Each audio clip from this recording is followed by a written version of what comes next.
Hello, everyone. And God, it seems weird saying hello to everyone now because it's been quite a while since we've been on last. Actually, I think almost 2 months, I believe. So as you're coming in as usual, just let us know in the comments that you guys are coming in okay. I know we've got again quite a few people watching from the same household, so I've just got to judge numbers. Got my phone going on now.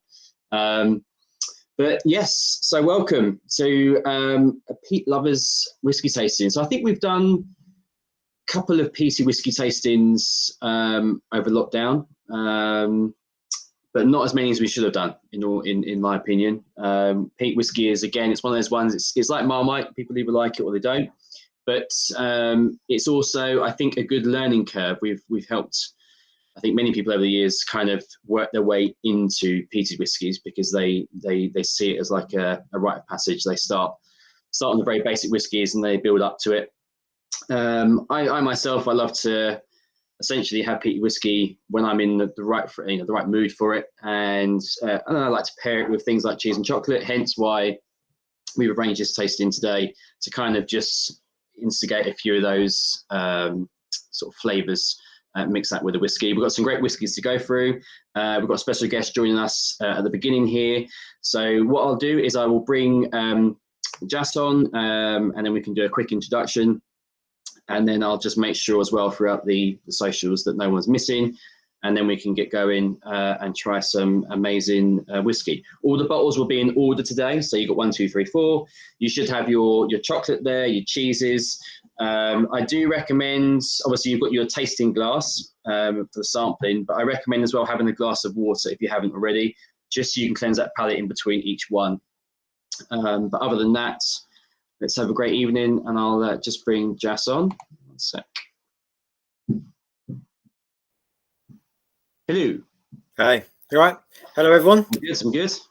So we've got people coming in, so that's good. Hi, Tim, Neil, Al, Matthew. So what I'll do is, I'll just go off and just make sure everyone's coming in, and I'll listen out for you introducing our guests. I'll bring him in. Cool. Hey, all. How are you? It's been a long time, as Shane said. We have got a guest coming on first up, so we'll bring him on in a second.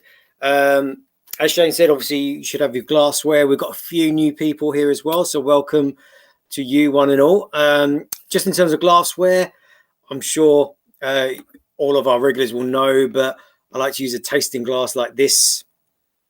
It just helps bring out the whiskey and the flavors and the aromas, etc. We also sent you some cheese, so you've got some Parmesan, and you've got some blue, and you've got a little bit of chocolate. So I'll talk you through as and when we're going to try those, with which whiskies we're going to try them. But you've got enough there to be able to try them with some of the others after the tasting or as we go along as well. It's up to you. But we do have a kind of order for when we are going to introduce them. So, yes, Peat. We went with peat. So 10 years ago, if you said peated whiskey, people would have thought that's a winter drink. That's kind of autumn, winter by the fireplace. And that's when I have that kind of whiskey. And in the summertime, I'm going to have lighter, fresher whiskies. But actually, now peat is such a big, it's kind of the audience of peat has grown, and the amount of distilleries and producers over the last 10 years have grown. So it's really sort of got its own kind of the broader style of whiskey now. And so there's lots of different ones to try, and they kind of suit all year. So we're going to explore some of those. We've got classic distilleries. We've got some newer distilleries. We've got some new bottlings as well. So we've got lots to try. And it's going to be a really good, fun evening. So for those of you who are new, I'm sure it's going to be good fun. So before we start, we should introduce our first whiskey. So we're starting with bottle number 1. And you can go ahead and pour some in the glass, but I'm going to introduce you to Alistair, who's joining us from the Isle of Raasay distillery. So the first whiskey we got is this one here. It's called Isle of Raasay, and it comes in this really cool bottle. It's kind of I'm going to let Alistair tell you all about the whiskey and so on. But Yeah, go ahead and pour some. Just let it open up, let it breathe, and then we'll kind of go into the whiskey a bit. Hey, how are you? Everything all right? Hi guys. Excellent. Yep, I'm fine. Yeah, thank you. thanks for joining us this You guys are Friday. ready to try some whiskey here? No problem at all. It's an excuse for me to drink whiskey for free. And I hear you in the distillery. Here. Yeah, so I'm in Nile Rassi Distillery right now. We're currently in our gathering room, and this is where we will have our breakfast for our guests who stay here. I can maybe give the camera a quick look around. It's a bit laggy, so I might take a while to and have lovely views. I don't know how well this will come through.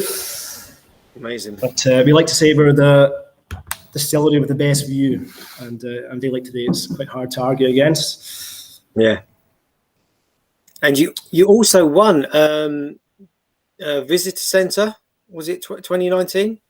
Yeah. Our visitor centre has been going very well. I mean, especially because Rassi, before the distillery actually opened up here, because I should say I'm a local, so I grew up here, and we are quite a new distillery. We only opened to the public in 2018, and before the distillery kind of opened up here, there wasn't. Well, first of all, there wasn't much employment, especially for young folk like myself, but especially for visitors coming over to the island, there wasn't much to do outside of the scenery, kind of the walks.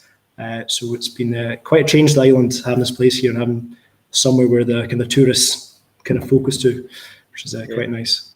Yeah, that's amazing. It's crazy. Like that is an amazing view. So yeah, to live there, I can only imagine. What it's like. Yeah, it's good. It ruins you when you go traveling though, because your friends will be like, "Oh, that's a great view," and I'm like, "It's okay. It's not the view outside my house, but it's okay." Yeah. And how many people on the island? So you can actually see it on the bottle there. I'll get this for you. It says kind of way on the bottom there. Again, I think the video's come through a bit laggy compared to my voice here, but 161 is what we put on our bottle, and that's the number of people who are living on Rassi. Oh yeah, so quite a small population. I should pay more attention to these labels. Yeah, that's amazing. Okay, great. So look, I'm going to pour some of the whiskey out. Have you got some as well? I assume you have a distillery full of it. Yeah, I poured myself quite a healthy measure by accident, but maybe on purpose as well. I'm sure the bosses aren't watching. No, they might be. Yeah. So guys, okay. So look, what we're going to do is pour half of your bottle number one into your glass. So what we like to do is kind of recommend you pour half of the bottle, because then you can save some for later. And kind of, enjoy it later on as well. And you kind of just join us for the tasting part here. So we'll just let it breathe and open up. And I like to do that by swirling it around a little bit. That gets some of the oxygen into the spirit, opens it up and kind of lets those aromas start rising. So while we do that, and by all means, if you're at home, just give it a nose as well while we talk about the distillery itself and kind of the story of the Isle of Rassi whiskey, which you can tell us about. Yep. So as I said, quite a new distillery. We only opened to the public in 2018. Started to sell in 2017. So we had our first legal release at the end of last year there. Because of the Rassi inaugural release, it was very limited bottling. So you can imagine it sold out very quickly. So you can, if you come up soon to visit us, you can still get a dram of it at our bar here, but you can't buy a bottle because, as I said, it sold out very quickly. But the one you guys are going to taste is our core whiskey, which I'll talk about a bit more in a second. But I'll just give you a bit more information about our distillery here. So, as I said, quite a new one.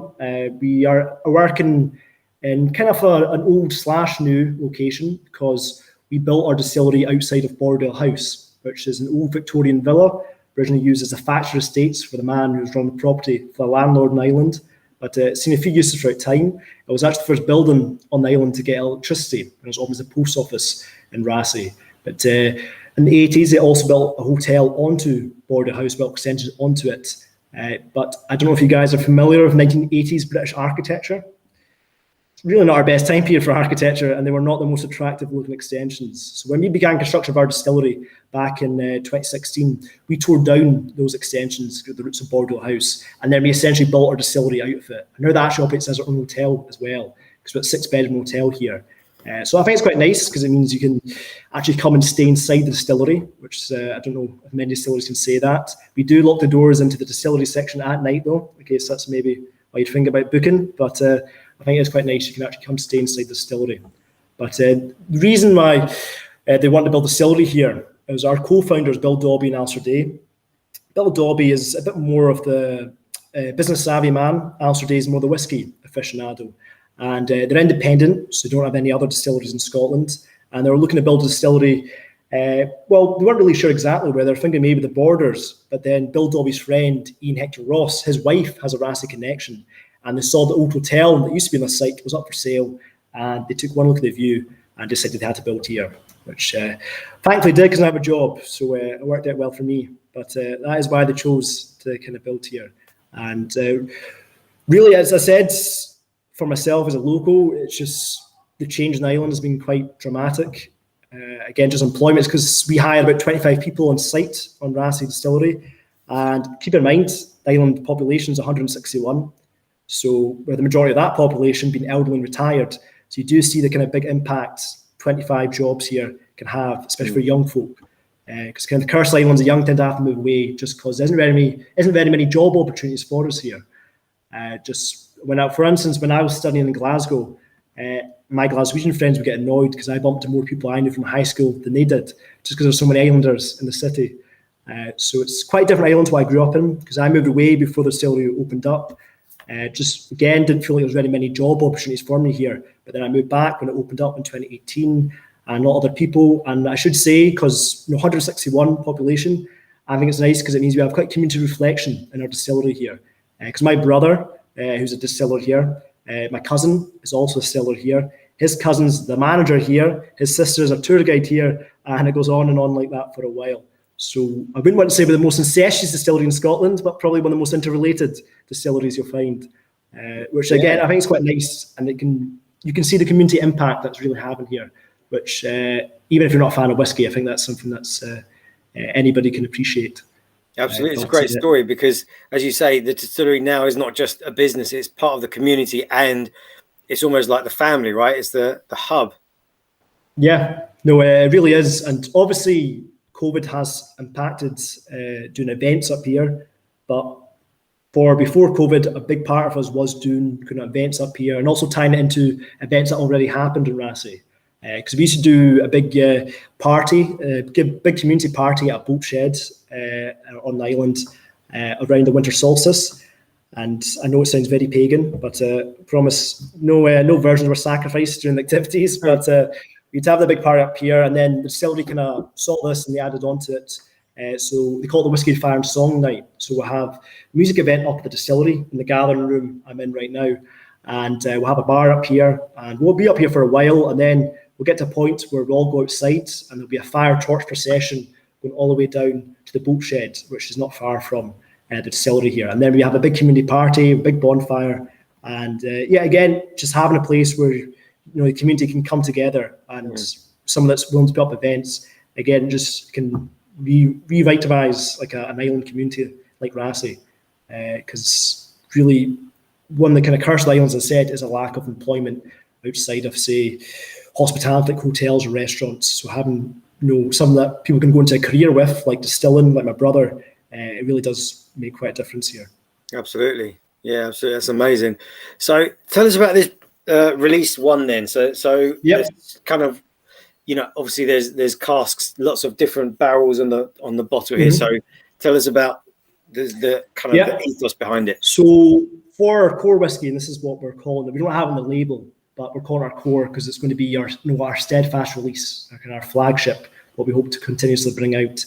And there's a lot of different things going on in it, and it is quite unique because, first of all, we've got 3 different types of casks that we're using in this here, and I've actually got samples here to give you a bit of an idea. So one of the casks that we use is an ex-rye cask, and it's a Woodford Reserve cask coming from Kentucky. And we put our spirit in it, and this is a sample of our spirit. And the X-Rye cask gives off a lot of vanilla, caramel, toffee. A lot of spicy notes also come through quite strongly. It's real nippy, black pepper. You feel it in the lips quite a lot. A bit cinnamon also comes through. So it's a great cask for spice. So that's one of the casks we're using. Another cask that we're using is an Ex-Bordeaux red wine cask. So French red wine was in the cask before we got it. And it gives off, as you can see here, quite a lovely colour to it. Also, one of the best smells, in my opinion.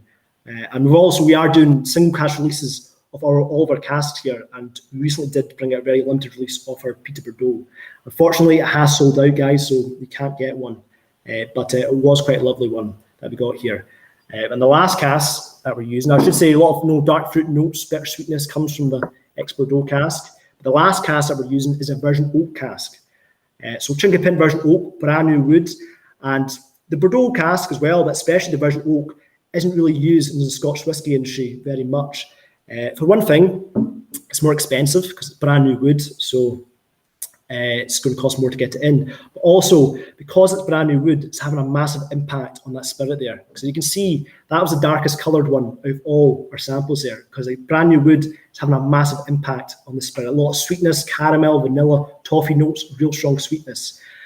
And if we put spirit in there for, say, 30 years on its own, I think it'd be a bit overpowering in taste because, again, very strong flavour. But lucky for us, our core, we're always going to try and bring out a bit of a younger one. We are going to do old releases, but really what we're trying to do here is bring out a bit of a younger whiskey that has the maturity of an older one, has that taste of an older whiskey to it. And we get that by using very strong flavoured casks, as I've said there. And we're also first fill for our casks. Once we use them once, that's it. We're not going to use them again because we believe in the sanctity of the first fill. And we do a few things in our distillation process, like very long fermentation times that can give a bit of kickstart to our maturation.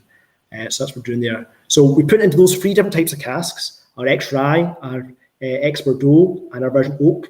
And then we're also doing a peated and unpeated spirit throughout the year. So really 6 casks. And then we combine them all together in the end. We vat them all together to make our core whiskey. So it's a 6 cask combination, 3 different types of casks, but 2 spirits. And this method, which really isn't used that much in Scotland, again, used in places like Japan quite a lot, but in Scotland, what you tend to do is you put into one type of cask and you leave it there, or you put into one type of cask and say finish it in another type of cask.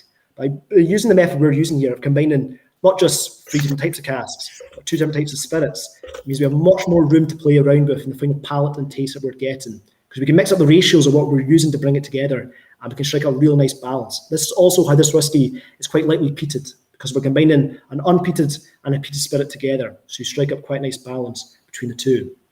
And I think it's quite a unique whiskey in that regard. And this is a free 4-year-old whiskey you guys will taste here, because remember, we're not that old a distillery, but I think you'll probably be surprised about, maybe you won't love it, but you'll probably be surprised about how well balanced it is for the age statement. And again, it's through the method that we are using here. Absolutely. Yeah. Let's go for a nose in, right, guys? So we've already had people kind of nosing it. We should probably go for a taste very soon, but so people are picking out some of those flavors you mentioned, the marzipan, that sort of sweet nuttiness, bits of cherry. Maybe get a bit of the smoke, but it isn't overpowering. It's not saying when the Islay whiskey Lafroig, you're definitely getting a lot of other notes coming through. Especially, I think the vanilla, the sweetness really comes through quite strongly. Yeah, that's what I'm getting. I think that lovely sort of light spices, sweet spices, what really sort of comes through for me. And then, as you say, and as people have sort of mentioned, it's a light peat. That's why we thought we'd start with this one, because it has that light peatiness to it. But it's a good way to ease yourself into it. Yeah, exactly. But I think the thing that is going to surprise people most of all is what you just mentioned, that it's so young and it drinks like an older whiskey. Yeah.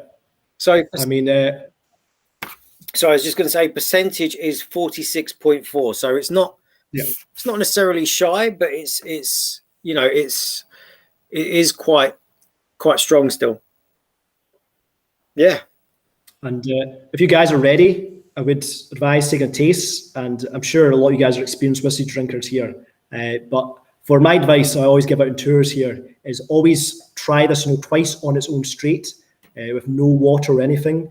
And I'd hold in your mouth for a wee while, because the longer you hold it there, the more of that initial reaction to the alcohol. Because remember, it's quite high percent, as you just said there. So you want to allow it to rest in your mouth for a wee while, and don't take massive gulps. Just take a an easy to handle amount, and then take it down and let it kind of settle.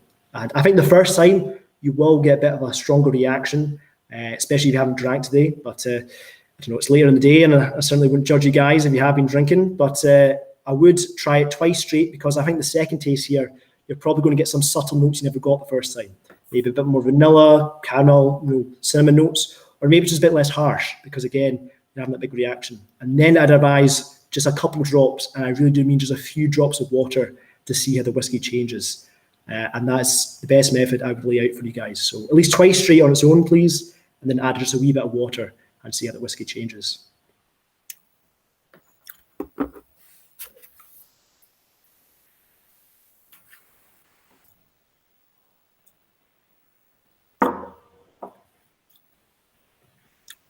It's just a lovely subtle peatiness there. Yeah, it's. I think it's especially for people who maybe. I say it's a good starter whiskey to get you into peated whiskies, because it gives you kind of the idea of what they're like. But also, see, when you guys add a bit of water to this whiskey here, you're going to see that peat just disappear and a lot more of the sweetness. So even if you're not a fan of peated whiskies that much, all you need to do is just add a bit of water, and then it's like a complete different whiskey. Yeah. Personally, for my own taste, I'm a big fan of peat, so I do like this one. And we are actually bringing out a more peated version of this whiskey. It might have just been released, actually. So we've got room to play around with what we can do again, because we're combining a peated and unpeated cask together. So we have more room to play around with in that method. Yeah. What I really like about this one is that, again, we sort of want to introduce people to new types of peated whiskey on the tasting. And this one certainly fits one of the criteria in that it blows away some of the myth, if you like, or maybe what was true years and years ago about peated whiskey being, you have at the end of the night, it finishes you off and that's it. You have one and then you kind of call it a day. But this one, because it's so fresh for one, and it's got that lightness to it of the peat, it's one of those drinks actually you can have, for, I'm not saying a session, but, you could have, in the morning, take a wee bit. You could have a few, right? Throughout the evening. Yeah. No, definitely. I do think it's a kind of any weather kind of drink. You don't have to be waiting till the end or feel like, you can enjoy it. I think it's the main thing with this whiskey. Because, yeah, you're right. Especially on the tours, that's one thing I used to always get was people who, and I don't want to throw any shade to them, because I like Lefroy, but I know for some people it is like fire water. And people would say it's had that, they come for a tour of the distillery and like, oh, I don't want to taste it if it's peaty. And I'd always be like, just try it, because I think you'll be surprised. Same as anything, same as any whiskey you can get in Scotland. There's a massive range to what you can get. And it's the same with the level of peat. Because different casks are using, different distilling methods, all going to bring out a different kind of taste of whiskey. It's not all, peat doesn't have to mean it's bland. It's not this all carbon copies. There's a wide range out there. Yep, absolutely. So I've had 2 sips now. I kind of got all the different flavor profiles, a little bit of spice, lovely fresh fruits, and and some of those sort of sweeter notes that you talked about. So yeah, if you want to add some water, I really go for a small amount of water. I don't know what you would recommend when you are talking to your customers. I usually advise just a couple drops of water, because really, you will be surprised how much a change a wee bit of water has to this whiskey here. Especially, a lot of times the percentage that we're at, 46.4, we're in quite the sweet market where we're not really high, we're not really low. So a wee bit of water can really tip it over the ledge about which side you're kind of on and how it's coming through. So I would advise just a wee bit, guys, because that's the worst thing I have on my tours is when somebody just, as soon as I put the whiskey down and I've already said hold off and do anything, they just pour half the jar of water into the whiskey. No, exactly. At the end of the day, guys, you're paying them money for this, or you're paying money for whiskey in a bar. Enjoy it any way you want to enjoy it. So you want to ice it, you want to add anything to it. No, you're paying the money for it. You enjoy it. But for tasting, the method I've laid out twice straight on its own, and then a wee bit of water will really have a big impact. And guys, if you are a fan of icing your whiskey, I mean, for tasting, I wouldn't advise it, because you're going to lose some subtle notes, because the temperature's going to numb your tongue. Same if I jump to the sea right now, my body's going to tense up because of that reaction to the temperature, so you won't get as much subtle notes. As I said, whiskey's for enjoying, so if you enjoy it that way, go ahead. But I should note, you'll get a wee creamy, kind of oily texture at the top for our whiskies. And that's because we're trying to be as natural as possible, because we don't chill filter or we don't add any caramel coloring to our whiskey either. It's all natural for us here. And what chill filtering is, for anybody who doesn't know, that's when, because whiskey, the natural reactions whiskey has to cold temperatures, it's the oils within it rise to the top and you get this creamy texture. And what a lot of other distillers will do sometimes is they'll bring down the temperature and extract those oils, because it's a lot more aesthetic, especially for people who want to have ice with their whiskey. But for ourselves here, we're big believers. You're taking a bit of the oils, a bit of the natural character away from the whiskey, so we don't. Ours is all natural. So if you do like it with it, it's fine. For tasting, as I said, it's not the best method, but just note you will get this wee creamy kind of texture at the top for our whiskey. It's not dirty ice, it's just the natural reaction that whiskey is having to the cold temperature there. Yeah.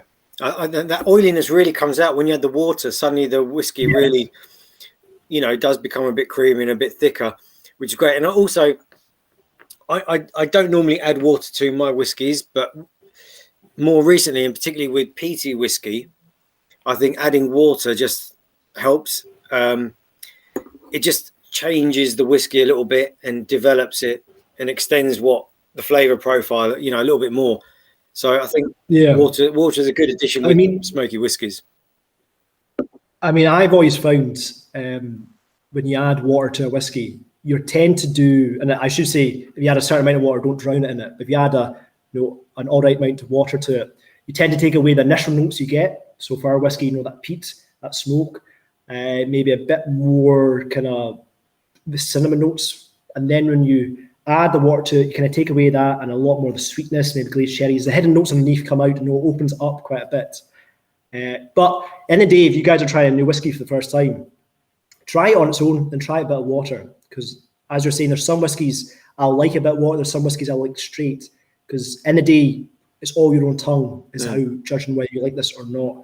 And certainly for a lot of the heavier peated whiskies, especially if you're not a fan of peat, you probably would want to add water to it. And again, as I said, just comes down to your own taste for this whiskey here. I actually would add water to this if I was going to drink this. Quite a bit during the evening. I think the addition of water just really helps open it up and actually just makes it a little bit. Not that it's difficult to drink at all, but it just if you're drinking it for a longer period of time, it just really, really turns it into nice, sweet, fruity. Drink and just maintaining a little bit of that heat. Smooths the edges for the whiskey quite a bit. Yeah, I think it's. But I know personally for my own taste, so I do like this one straight. That doesn't mean I'm tougher, more masculine than yourself. That just means that's how I like my whiskey. Because I'm in the islands. I kind of grew up in peated whiskey, and that's where my taste profile lines. But as I said, in the day, it all comes down to your own personal taste for these whiskies, guys. Yeah. And as I said, this is a free 4-year-old whiskey. And I think if somebody was trying to tell you, this is a terrible whiskey because of that age, I think this shows that it comes into your own tastes and your own methods. Just keep an open mind for any whiskey. Yeah, that's what I always do. Yeah, absolutely. Absolutely. And you know what? You've set us off to a really good start for the evening. Really appreciate your time and taking us through the whiskey and telling us the story of Isle of Raasay. I will, just before I know you'll want to be moving on, but just because you were pointing at the bottle, I can tell you the story about how we actually got the design for our bottle. Oh, yeah, cool. So Callum and Alan, two people on our marketing team. Alan's from Skye, Callum's born and bred local here. And basically what they did is they went around Raasay and they made moulds of different parts of Raasay. So I don't know how well this will come through. But see this fossil here? So this fossil, I don't know, trying to move it so it comes through. Show it, yeah. Yeah, so that fossil was one that was actually on Raasay, and there's a wee kind of bit on the bottom of the bottle here, this wee line, and that's coming from Callum's Road, which is quite an interesting story. I won't go into it now because it could take a while, but if you get a chance, look it up yourselves because it's quite an impressive story of human kind of will and determination. And basically, they went all around Raasay, collected different parts of Raasay, and then we got in contact with a glassmaking company in Edinburgh, I believe, and then we just came together to make the bottle. So I think it's quite nice because it means if you buy a bottle of whiskey, it doesn't matter where you are in the world, you've got a piece of Raasay whiskey, with you, and that piece will get you drunk as well, so all the better. So I think it's quite nice, and a bottle with a bit more story than most, which I think is quite great. Yeah, Yeah, and just for those of you who have never seen the Isle of Raasay, it is on a TV show, right? Yeah. Right? So recently, I mean, before Raasay, again, before the distillery opened up, we're right next to Isle of Skye. I should say. I should have pointed out where we are. So we're northwest of Scotland. If you're familiar with Isle of Skye, we are between Isle of Skye and the mainland. And you get the ferry from Skye onto the mainland. It's quite an easy ferry sail, only about 25 minutes. So it's quite easy to get to. And before the distillery opened up, we have a hotel here, Raasay House, which is very popular as well. But before, the only people who tended to know about Raasay was people who had family relations, geologists, because we've got a very diverse geology on Raasay, as you can see the kind of rocks behind me. So they tend to do their dissertations here. And the other people we tended to know about was people who were on Skye, and they went, "Oh, there's a wee island here. We'll go for a visit," which I think is a shame, because I think Raasay is one of the most unique and beautiful views you can get in Scotland, but not that many people knew about it. But since the distillery opened up, we started getting a lot more media attention, traction, started popping up in best islands to visit, things like that. And then TV shows came over, like SAS, Who Dares Wins, the Channel 4 kind of documentary. They did their last 2 seasons in Raasay as well. So that was, again, good. It was kind of interesting the way they made Raasay look, because they'd be like, the narrator would be saying, "Well, they've been dropped at an isolated part of the island, and it's about 2 minutes from my house," which is not an isolated part of the island. So I don't understand why they did it, because they're trying to make it look a certain way. And it was good, again, because now people come here to try visit the film locations. But I mean, if you take anything from here, it should be that the island has really changed since this place opened up. Because even before the distillery opened up in 2016, we didn't even have full-time nurses. We had nurses from 9 to 5, which, unless you were Dolly Parton, meant you were pretty buggered for getting any injuries. And there was actually one girl I knew who she broke her wrist and was past the last ferry time. And it wasn't life-threatening, so they won't send a helicopter or boat over for her. So she had to wait until the first ferry the next day. And only in paracetamol as well, because strong painkillers were locked in the nurse's room, which I know makes it sound like a third world country a wee bit. But it was a tough time for the islands. And obviously a lot of people here campaigned for nurses, full-time nurses, and they did a good job of that. But also the fact we had the distillery here had a lot more people coming, a lot more media attention, and then we just had a lot more ammo to say, "You know what, we need this infrastructure, we need to have this here." And now we've got about 4 full-time nurses that actually live in Raasay. So it really is quite a different island to what I grew up in. And from the looks of it, it seems like it's going to continue, and I'll be quite happy to see it. So the island a bit more life to it. Yeah, amazing. That's what we can get from here. Yeah, love it. Well, I'm definitely need to try and make a trip up there at some point in the next couple of years, and come and see you guys at the distillery. That'd be great. So, thank you very much. Thanks for joining us. You guys all enjoyed it. Friday night with us for a short notice, and I really appreciate your time. But I hope you guys enjoy the rest of your whiskies. Yeah, we will do. Thank you very much. No problem. See you later. Cheers. Take care. So that was the Isle of Raasay. So Shane might just jump back on and join us in a bit. There you go. So right, you're just stuck with us two for the next no other special guests. But we're moving on and quickly moving on. So we're going to move on now to an independent bottling. So this one is it's a company called Douglas Lang, who some of you may have heard of, you may not. They're a distillery. Well, they're not a distillery. They're an independent bottler. They were a family, two brothers, and they kind of went their own separate ways. And they both started doing independent bottlings. So they had loads of casks, and they split the casks up between them, and they released these bottles independently of each other. So Douglas Lang, you may know brands like Big Peat, Scallywag. These are kind of all big Isle of whiskies, mostly blended. We've stocked them a few times in the shop, but this one is their range called Old Particular. So it's this one here. Have I spelled Ardmore right? Just to check. ARD more. No, I haven't, have I? Yeah. I'll change that. Oh, okay. Yeah. Yeah. So this is from the Ardmore Distillery, which is actually a Highland distillery. So we thought we'd add it as a bit of a diversity. So it's Ardmore is a distillery that started, years and years ago, owned by William Teachers and Sons. So it's really a whiskey that was used in blends mainly, and over many, many years. And, so it started, in the 1800s, and over many, many years, different owners, etc. And now it's owned by the Beam Suntory brand. So those guys own, all the Japanese whiskey, Nika, not Nika, Yamazaki and Hakusha and Hibiki, as well as Bamor and so on. So that's who own Ardmore. But Douglas Lang obviously have casks, and this is a single cask bottling they did.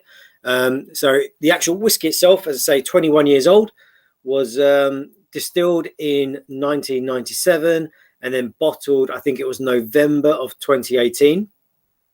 So 21 years old, so big jump, right? So we went from something that was 3 or 4 years old with the Isle of Raasay up to now 21-year-old, aged in refill hogshead. So the color is actually really quite light. It's nice and golden, as you can see from my liquid here.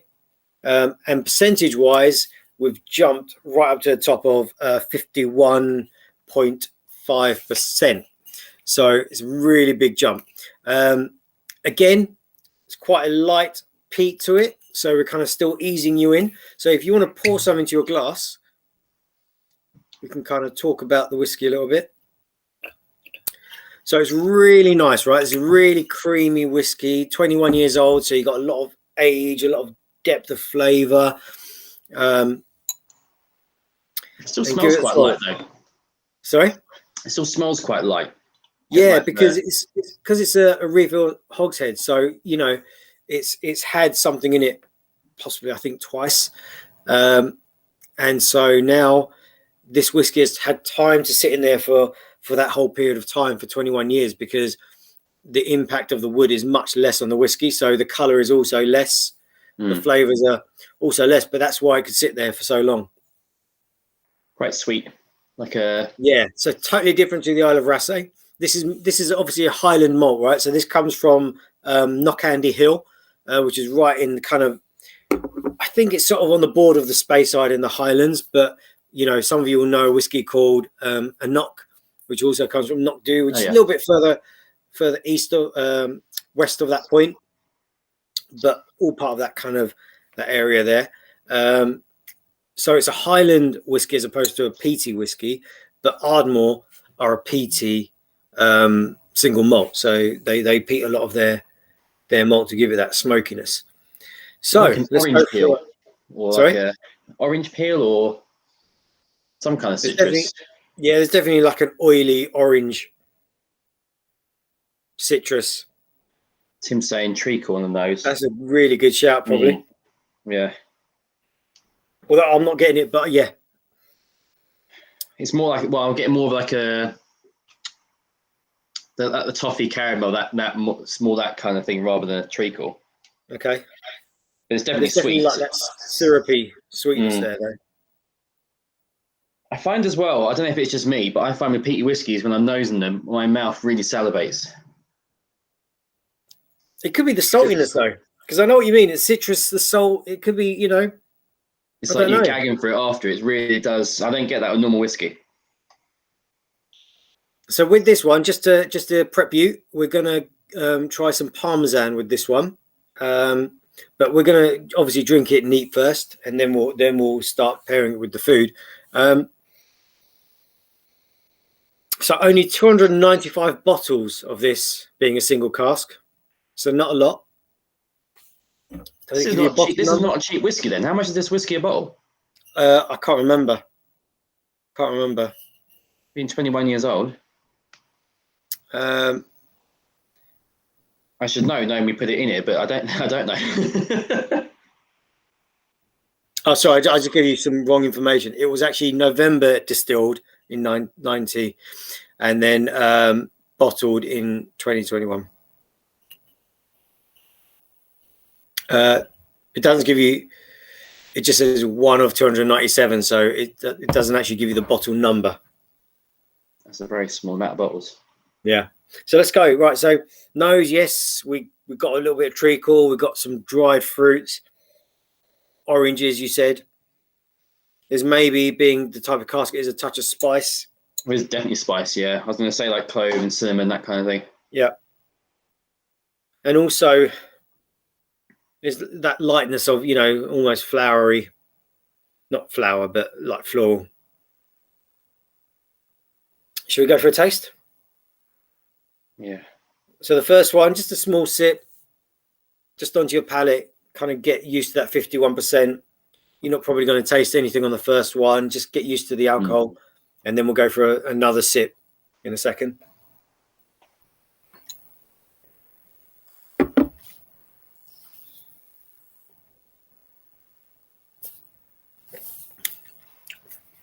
Wow. It's really oily. It's like really oily and woody, like nutty. Nutty, 100%. It's not as smooth as the Racé. There's definitely more of a harshness there. There's a bite because of the percentage, maybe. Yeah, I think it's actually at 51%. It's not like difficult to drink.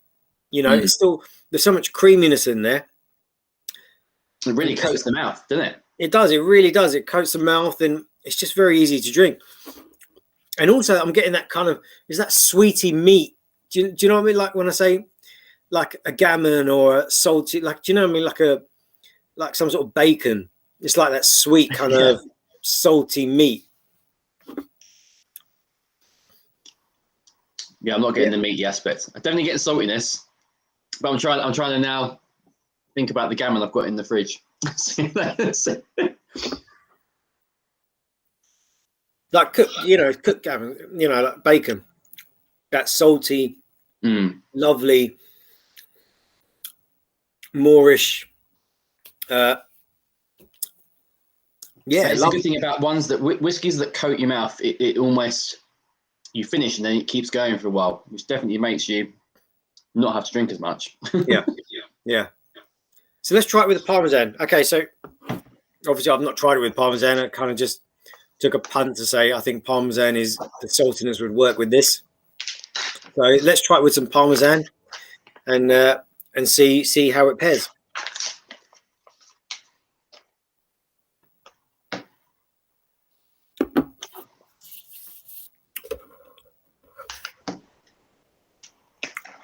Quite love a bit of Parmesan.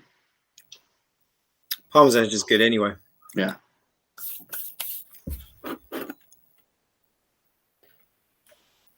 Yeah, I agree with Neil. Kind of works nicely.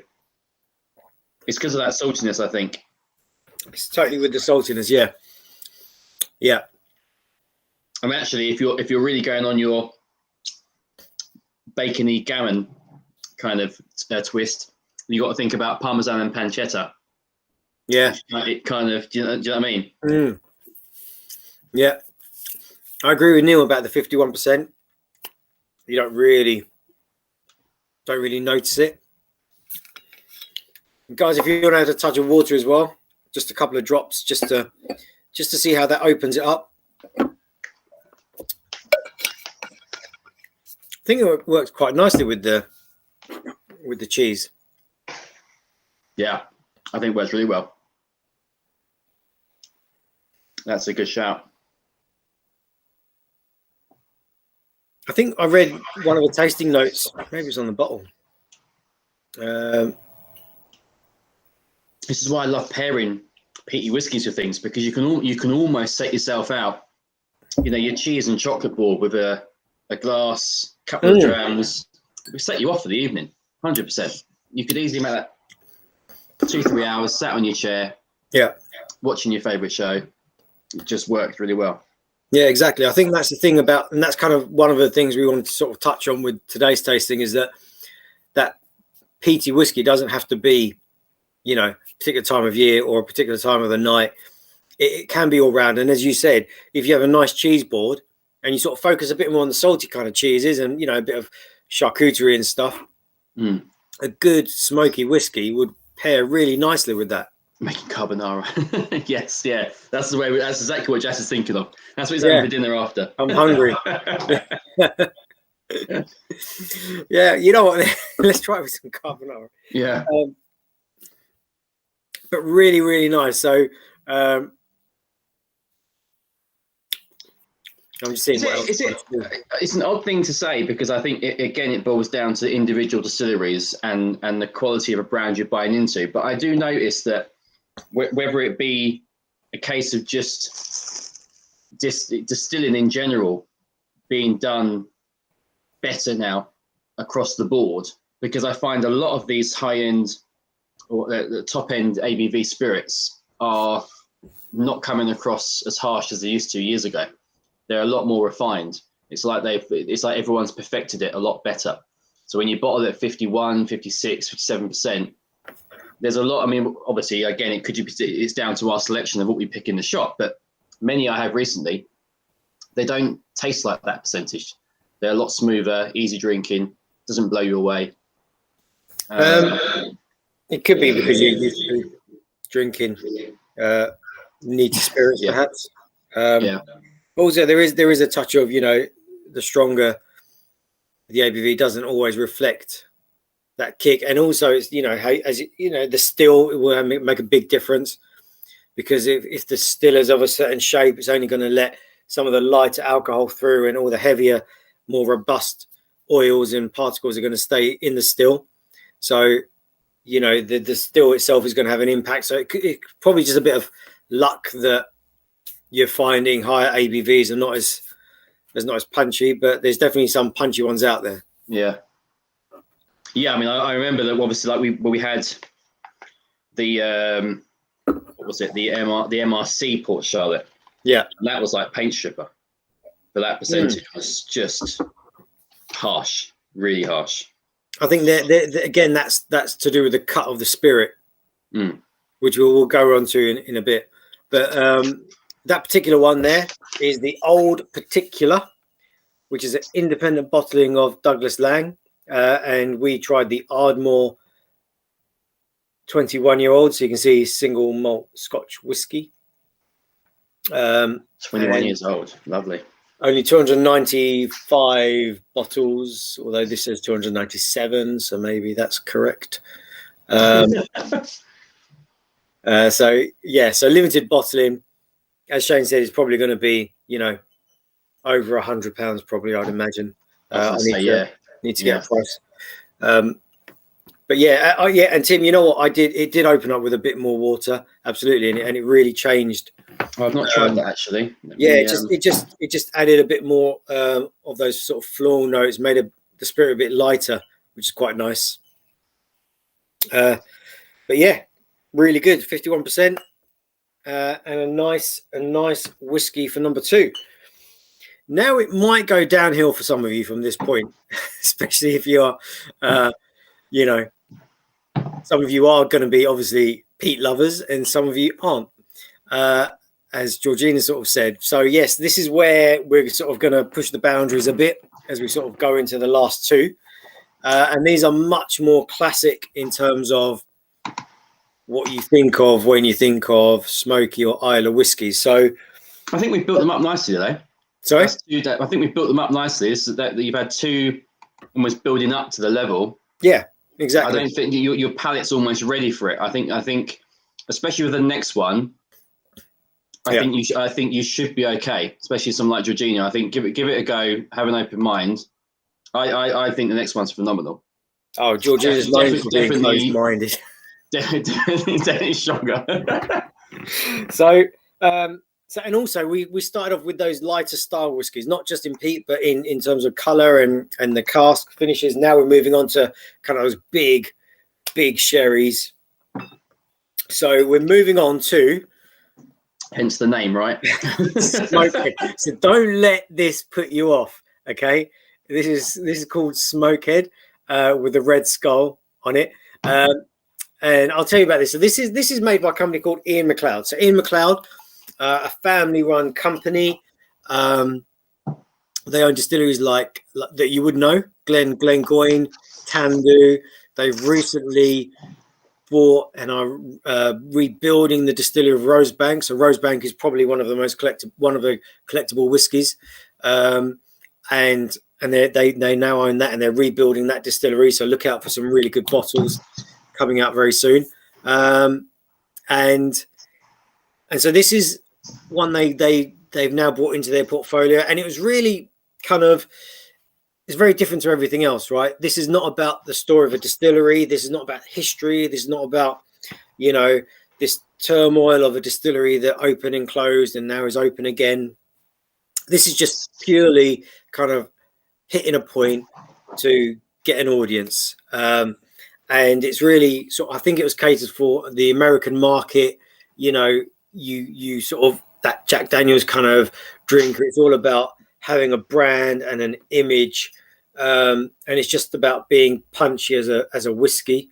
You know, you can imagine someone on a Harley or something, you know, riding this kind of, you know, drinking this kind of whiskey and holding this sort of branding. So that's kind of really what they're going for. It's kind of building an audience within a particular niche, as opposed to the story of an old distillery. And it is called Sherry Bomb. So this I don't know if you can see that, Sherry Bomb. So Sherry Bomb, again, is a term that is used in whiskey generally. If a whiskey is particularly big on its sherry notes, particularly on. Oh, we just lost Jess. I'll wait and see if he comes back on. You're right, Tim. Sorry, Paddy. The colour on this really is phenomenal. I'm just having a nose myself. I'm not even sure if Jess knows he's gone, but let me just make sure. I'm just going to WhatsApp him quickly to make sure that he knows he's gone. But have a nose, guys. Have a nose, and I'll catch you up in 2 secs. Oh, he's here.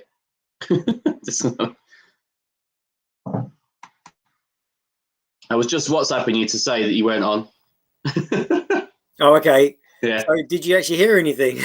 No, nothing. You cut out. Yeah, you cut out. I was just saying to Paddy, he's right. The colour on this is amazing. Very, very rich. Yeah. So I was talking about Sherry Bomb, right? So Sherry Bomb is a term that is used in whiskey when the alcohol is really kind of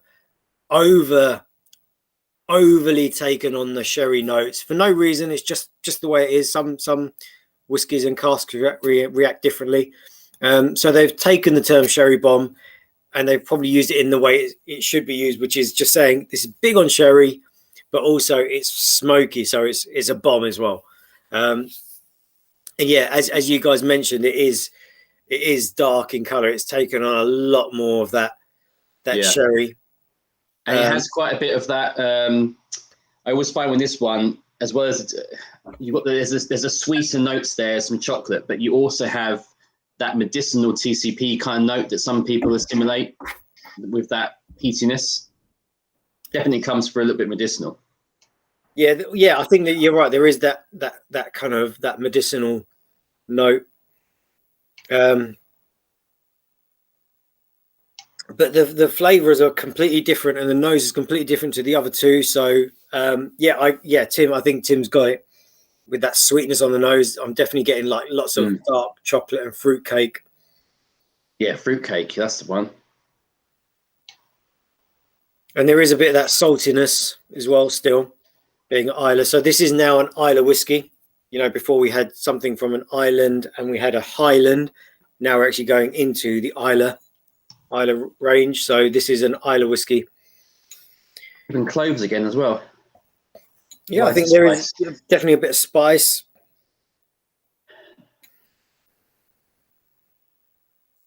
They don't tell you the distillery, so a lot of this kind of whiskey here is almost, it's unapologetic. It's kind of saying, look, we're not fussed about the parts per million. We're not fussed about history of the distillery. We're not fussed about telling you what distillery it is. We're just not fussed about any of what you normally used to talking about. We're just going to put something in a bottle, put a skull on it, and you're just either going to like it or you're not, and that's have you got something in your head that you think it might be? No, I no idea. No idea. I wouldn't want to say what it could be, because I'd be wrong. Have they added anything to the colour? Again, Paddy, this could be just part of, they might have added colour. I don't know. And no one I spoke to was willing to tell me. And is the distillery an Islay distillery though? Yeah, definitely Islay. See, my $5 for a bet would be someone like Port Charlotte, maybe Fruit Laddie. Yeah, I mean, look, yes, it could be. Only because of that sweetness and that crossover, they do it so well. So I'm just thinking maybe, But could it be a Lafroig or Lagavulin? This is true. This is true. I think I would say they're probably not adding colour because, well, then maybe they are because they have to maintain consistency of being a sherry, But I think what it is, Paddy, is they're blending lots of different whiskies together to give you that colour. So some whiskies might be used just because they are picking up a lot of colour. Others will be used for the flavour.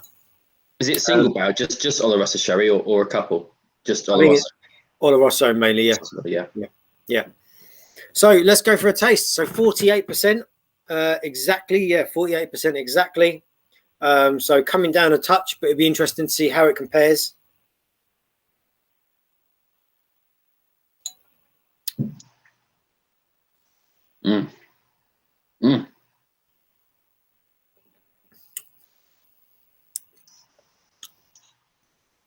So this is like an Isla whiskey. It's so good. This is good. So you're getting that lovely sort of chocolatey. I would say I'm probably getting a bit more treacle on this one. Yeah, it's definitely the syrupy side. Yeah, ginger, like a spice, like a kick through. Saltiness, obviously. Yeah, almost like a barbecue kind of smoked barbecue. Yeah. Oh, whack some of this over some ribs. Yeah. Rather than using your JD sauce, reduce some of this down. Yeah. Or cover your wood chips in it and cook it with that. Damn. Now I'm hungry. And as you said, you're getting that medicinal kind of definitely flavor as well. So we're going to have this with chocolate, just because it's dark and it's rich and it is a little bit chocolatey. So we're going to add it with some dark chocolate. So you all have some dark chocolate in your box. So just break a piece off and give it a go. I actually forgot dark chocolate, so I had some salted dark chocolate in the fridge. So this was use that 70% dark. Okay, cool. Yeah. So it's a bit lower than I would have thought. 70. That's okay. 70% is fine. Yeah, really nice finish. I think if you like your smoky whiskies, the finish is lovely. It's just nice and sweet still, really sweet at the finish. There's a lovely oiliness to it as well. I'm interested in Georgina. How are you getting on with it? I think this is so accessible, this one. I don't think it's definitely traditional, but it's not an overbearing or Ardbeg kind of style that would put you off. No. I mean, it works lovely. And I'm also getting raisin now by having the chocolate. Huh? I'm getting like a raisin. Yeah, it's almost like a rum and raisin kind of. Yeah. Yeah, I know it's whiskey, but you're right. It's that chocolatey. It really changes doesn't really change the whiskey, but it actually makes it more accessible when you start adding chocolate or cheese or fish with the whiskies. It really starts changing it. So this will go really nicely with something nice and salty as a fish. So like oysters and those kind of things. It'll go really nice with a fish dish, I think. Yeah, for me the chocolate really it tones it down quite a bit.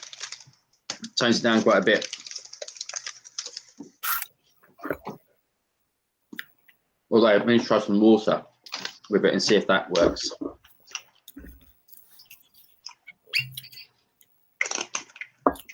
So some of that TCP style that we talk about is not to do with Isla whiskey, right? Because everyone says, "Oh, I don't like Isla whiskeys because there's like medicinal TCP." It's actually got nothing to do with being an islet. it's a style of whiskey that the distiller has gone for, because you can create that. That really is not that TCP style is just a slightly later cut in the distillation, which is giving them that extra kind of that element of that medicinal iodine kind of whiskey, which is just literally the cut of the spirit. So it's not to do with the seaweed or the the salty water or the peaty water or anything like that. It's purely just where the distiller wants to create a particular profile of whiskey. So it's a choice then, really. That's the choice from the distiller to put it in. Okay. Yeah, it's a choice. Yeah. So all you need to do is not be put off by that and find whiskies that take slightly less cut. And there's no way of knowing that unless you try the whiskey. But, I would tell you Lafroig and Lagavulin are probably not the ones to go for. Yeah. Probably go with, something a bit lighter like a Bamor or Kilhoman, which we've tried before. Those kind of lighter style whiskies, Kaolila, they're really good. So you're taking away some of that TCP style. What's Georgina saying? Definitely a step up. But with chocolate, it's good. Excellent. Yeah, you see? Definitely a convert now. That's great. Yeah. So really interesting. Neil wouldn't have bought it based on the marketing. But it's actually a good whiskey. It's a strange one, yeah, because you do kind of think it's a bit gimmicky. Anyone that goes with these skulls and that, and maybe jumps on the whole smokehead thing, which in a way it does. I think sometimes as well brands try and bring a different demographic into the market. The same way Japanese focused on quite young looking bottles for the younger demographic to bring more people into whiskey, and you have brands like Bruichladdich as well that come out with these bright blue bottles to again bring a new market base into. So I think that's maybe was their strategy across the board, because a lot of their stuff they do focus heavy on those skulls. Even we've had lots of POS come through as well, which we haven't used because it does look a bit tacky. But I don't mind it actually in the black, and I think the black and red looks slightly better than the original Smokehead. Yeah, but the whiskey is definitely the stuff that does the talking. Yeah, they're just trying to set themselves apart, from the rest of the brands out there, and just sort of being, like I said, they're unapologetic with this brand. They're just in your face with it, and that's kind of what they want. Oddly, I'm not a fan of it with the water. I was just going to say, I've added water now, and it's got, I don't know what, there's like a, it's got rougher around the edges. I don't know, it's a weird way to describe it. I think it's lost some of that lovely, rich, intense flavors it had. And it's just become a bit lighter now, and it's probably not for me the one that I would have water with. I think just the chocolate actually works quite nicely, and maybe some fish, who knows if that was going to be tried. And there you have it, Smokehead. So again, this one is around the sort of the late 60s, early 70s mark on the shelf. Actually really good. And if you want to kind of ease into the other one, then they do a Smokehead normal, which is a little bit lighter, still sherry, but just a bit lighter. I mean, I should point out, Ian McLeod that I mentioned earlier, who owned the brand, they kind of specialize in sherry whiskey. So everything they do is in sherry, and they have this special relationship with a distillery or couple of winemakers in Jerez. So they get their sherry cask there. So this was an obvious choice for them to kind of play on that sherry side and bring it big, and kind of go really big on it with the whiskey itself. But yeah, good Islay single malt, 48%, and nice and big. So we should have one bottle of whiskey left, which is number 4, and you should also have a bit of blue cheese, which we're going to join in. I don't, because my Tesco didn't have in there. I couldn't believe it. Okay. I got a cheddar, which I'm now regretting even buying that because I don't think it'll work. Yeah, I'm agreeing with Tim here. Yeah, the water takes away that percentage and that complexity. Yeah, and it kind of it's probably just a bit too much. So yeah, I think that is good as it is at 48% with that lovely kind of rich flavors that we saw. So bottle number 4. and kind of Shane mentioned it already, Port Charlotte. So this is the bottle here. Oh no, but I mentioned the MRC. Oh, you mentioned the MRC, yeah. So this is the the big difference between the two, because I've had a sneaky taste of this one, and this is nothing like the MRC. MRC was like paint stripper, and that's why I said in terms of the distillation process, this is a lot more refined. Definitely. So this is a brand called, or a company called Bruichladdich, which some of you will know. They have a kind of turquoise bottle. Some of you will know. They also have the black arts. So that, you know, Bruichladdich, everyone, you know, you might know now if you come to our shop or if you like your smoky whiskies. And so Port Charlotte is their peaty range. So Bruichladdich generally, I should go rewind a bit. Bruichladdich generally do not go peaty. So they're an Islay distillery, but they're not peated. So what they decided to do was bring the Port Charlotte range, which are peaty. So that's why we've obviously gone for this one. And the branding is completely different. The bottle shape is completely different to their unpeated Bruichladdich range. This is Port Charlotte. What's the percentage? 56.1. So we're going big on percentage to finish you off. And it's a 10-year-old single malt. So originally set up in the 1880s, sort of late 1880s, by two brothers who are the Harvey brothers. And like many distilleries, bought and sold. And they ended up closing in 1994. A lot of distilleries closed around the 80s, but this one managed to hold a bit longer, closed in 1994, and was then brought by some private investors from the island. And the distillery they brought had all the old equipment in there, just sitting there. So they spent, I think, a year or two just cleaning it all up, dismantling it all, getting it clean, getting it serviced, and then putting it all back together. So today, right now, this same equipment is in there that was in there, 100 years ago. So it's really, there is no electrical equipment in there. It's all kind of hand done, old school style. So you're getting a really good classic style whiskey with this. It was then sold on to Remy Cointreau. So Remy Cointreau now own it. And they kind of expanded the range and really sort of took in, that's brought in some of their influence, which we'll touch on when we go through the whiskey in a second. So what is there else to tell you? It's the biggest employer on the island of Islay. They employ 60 people. So sort of as Alistair was saying, on the Isle of Raasay, they're very much giving jobs back to the community. And I'm not sure what PAC stands for. I don't know. Did you know, Shane? No. Simple answer. I didn't even find out what MRC stood for either. I don't think it actually mentioned anywhere. No, I think for the abbreviation. So Islay has, it's like, like wine regions. It has its own, location, its own like specifics of its location. Okay, as a place. So I think PAC might be like a reference to like AOC when you talk about wines and so on. Okay. Maybe. I'm not sure.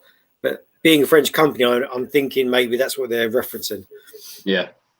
So let's pour some of that out. And again, it's kind of big and sherried, but it's not sherry.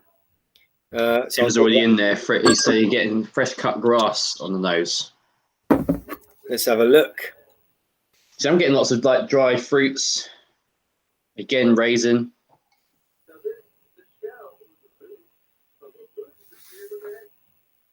Can you hear my TV in the background, by the way? No. Okay, good. Oh yeah. There was, really different nose completely. In apples again, which is odd because it's definitely a sherry.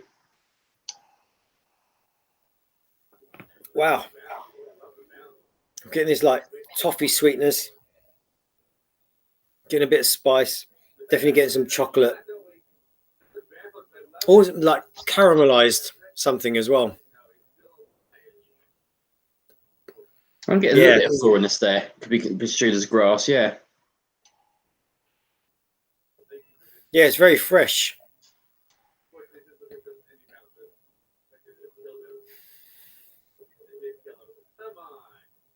My strongest ones for me are apple and raisin. That's the strongest notes that I'm getting for me, yeah.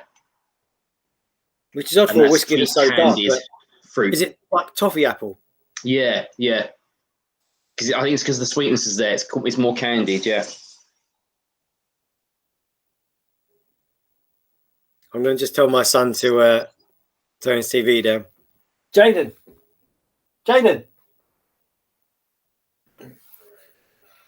Sorry, guys, if you can hear that. Yes, you know what? This one probably is the most complex on the nose that we've had tonight.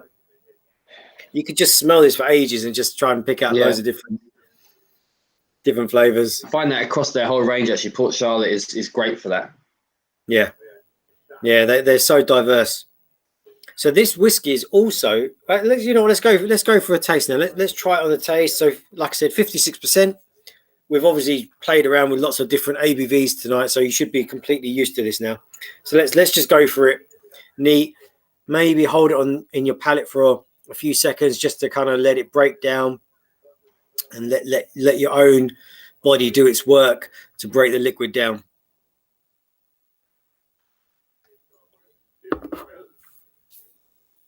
Mm.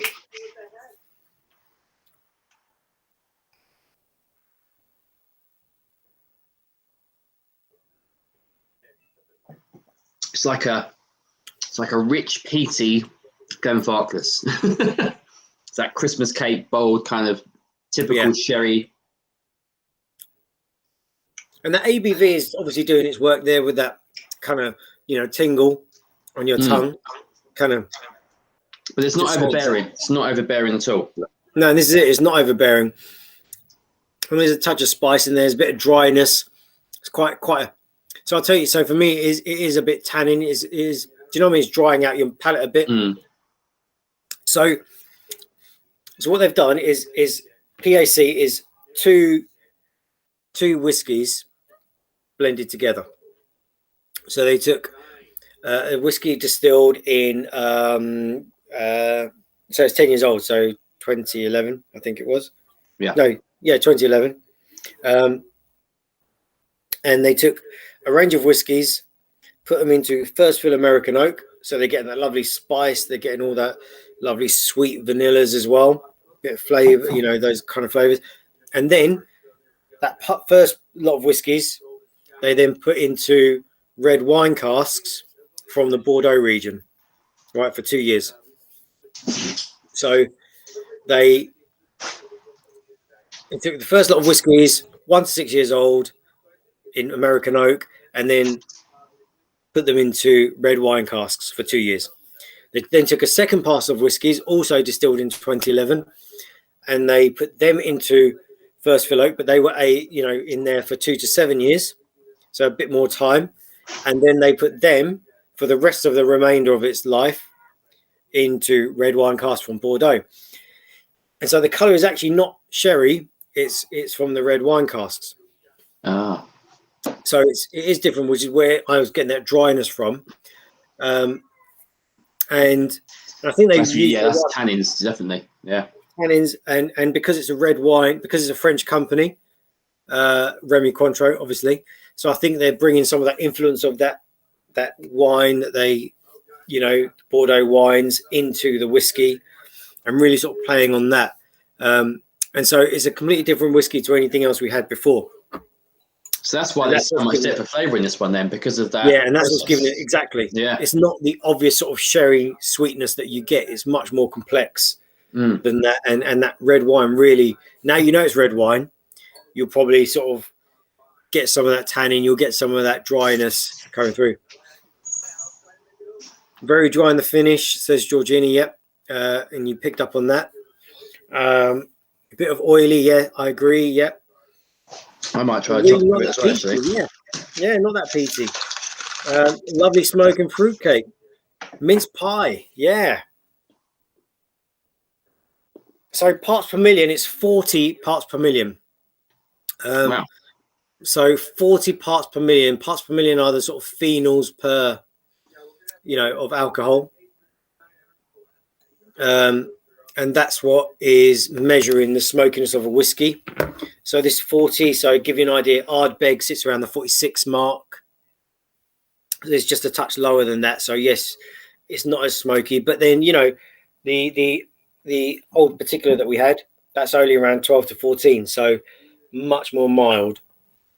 So we're going to try this with blue cheese. Yeah, I'm going for chocolate because I haven't got the cheese, but it's quite creamy with the chocolate. Blue cheese is going to work lovely with this, though. Blue cheese will go really well. So let's try some blue cheese with it. I don't think I've got any parmesan left, no.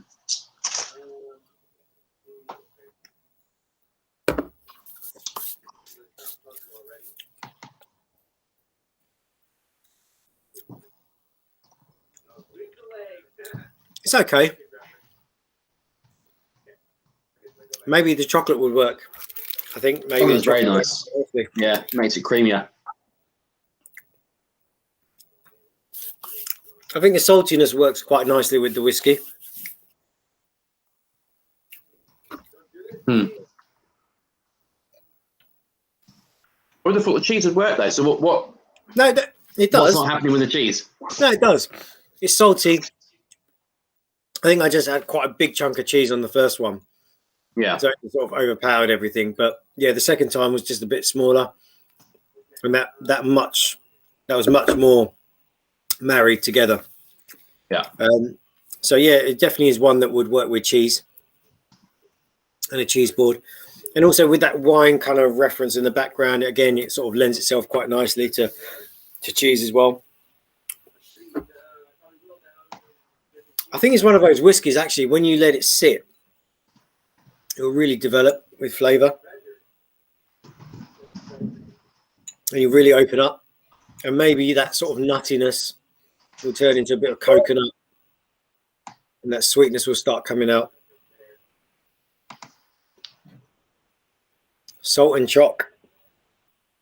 Did you try it with the salt, with the chocolate? It's almost like the saltiness gets elevated with the chocolate. The saltiness and the creaminess. I think it works really nice with the chocolate. That's lovely. And then the finish on the whiskey is just lovely, sort of nice smoke. Has a bit of that lovely sort of phenol, medicinal. I mean, Port Charlotte for many years. I mean, not just this one, but even the standard one. This is a £100 bottle of whiskey, and definitely screams that in terms of the quality.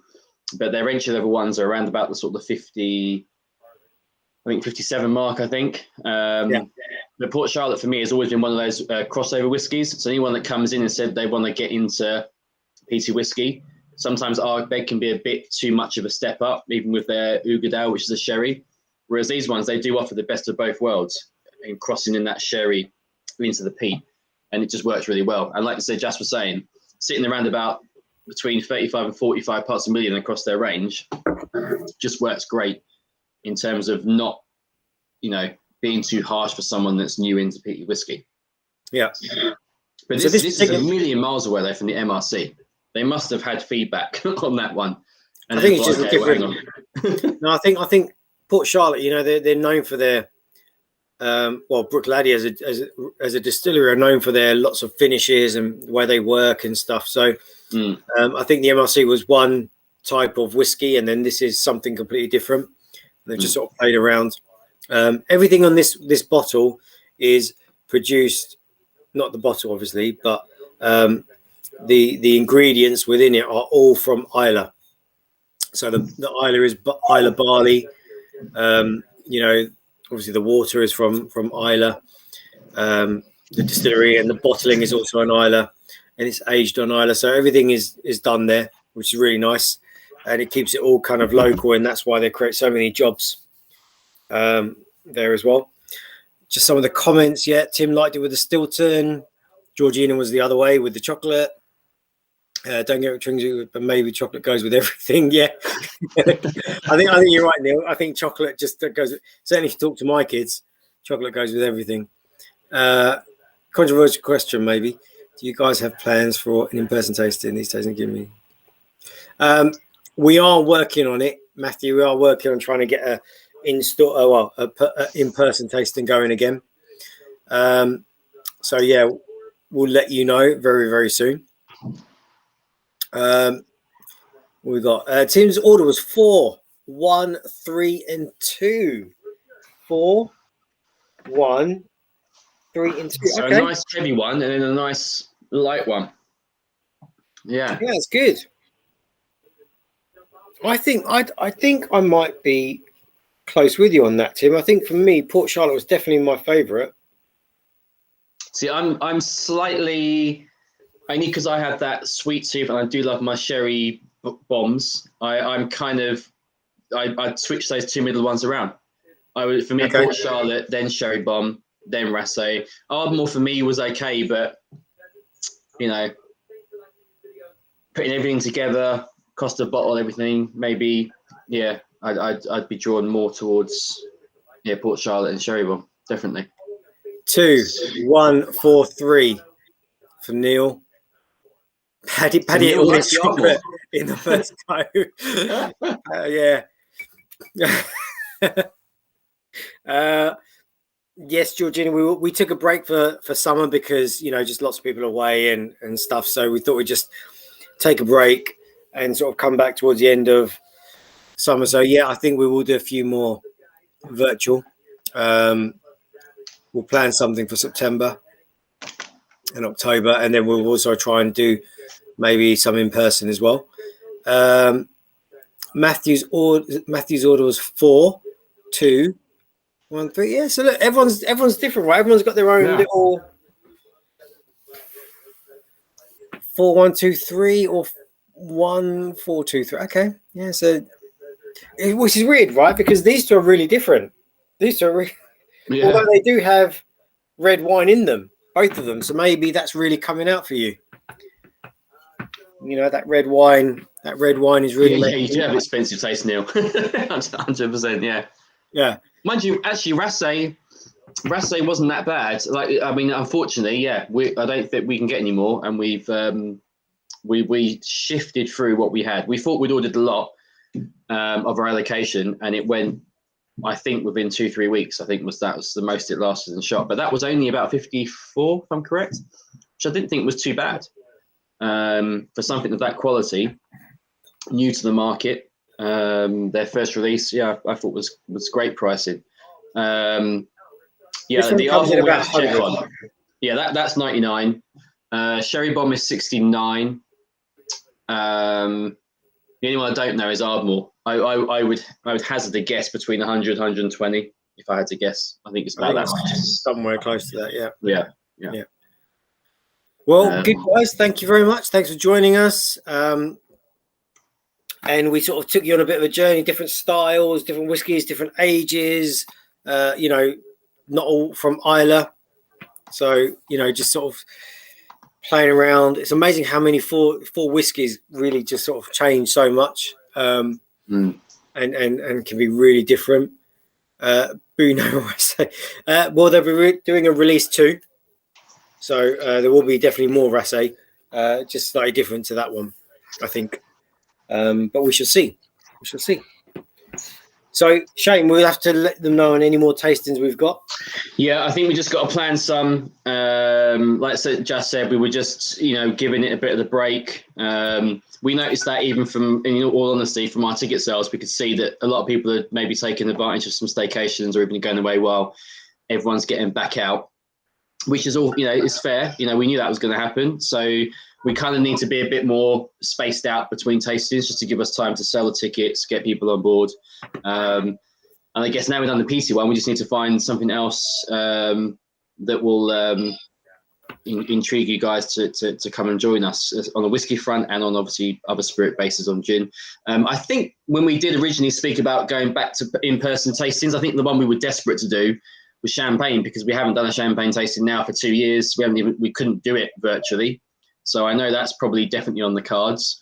But it'll be great to do a whiskey tasting, I think, in person, and potentially go somewhere where we know we can do some kind of pairing again with a local restaurant like Thompson's or Dillon's. So I'm sure we'll try and work on something now that summer's out of the way. And as soon as we know, it will be obviously announced on social media, and you'll get your emails through. A blind tasting. So do you know what? I thought about that at the beginning of the year on an option. Maybe we could look at something like that actually, and try and get mainly the people that have joined us through most of our lockdowns, like most of you guys here, and maybe kind of quiz you on what you've learned over the next couple of years. Not to sound like a teacher, but we're already a church apparently, converting people to Peat Whisky. But yeah, we can definitely look at something like that. Maybe that might be a good shout. But blind tasting would be fun. Yeah, I'm just trying to think that'd be. It could just be simple, right? Together. It could just be simple, like, is this one a smoky whiskey, or is this one a sherry whiskey? Or it doesn't have to be too complicated, but yeah, it would just be fun to sort of try and work out what whiskey it is in terms of the style. Yeah, maybe that's something we could look at actually for the next one. That'd be a good shout. If you've done one now, so I'll be racking your brain. I'll contact you over Facebook. Well, guys, I'm going to eat a bit more of my cheese, and yeah. Have a good night, guys. Thanks a lot for joining us. And just remember, as always, you get your 15% off. So if anyone does want anything, obviously not the Rassé, but let us know if you want one. We can always try and ask around if there's any opportunity, if we can. But as far as I'm aware, we can't get any in. But let us know by DM or email, and we can certainly go from there. I know Tim's just quickly said tequila one last year was good. Do you know what? I'd love to do a tequila one. I really would. I think we did mezcal. Yeah, we just had the Dos Hombre come in, which is an absolutely phenomenal mezcal. That blew me away from the one I've always loved, which is Vida. So that could definitely be a shout. That's one I will look into and let you guys know. But other than that, everyone have a great evening. And have a great weekend. It's a bank holiday weekend, actually. So enjoy that one. And we'll see you guys soon. Thank you, guys. Thanks for joining us.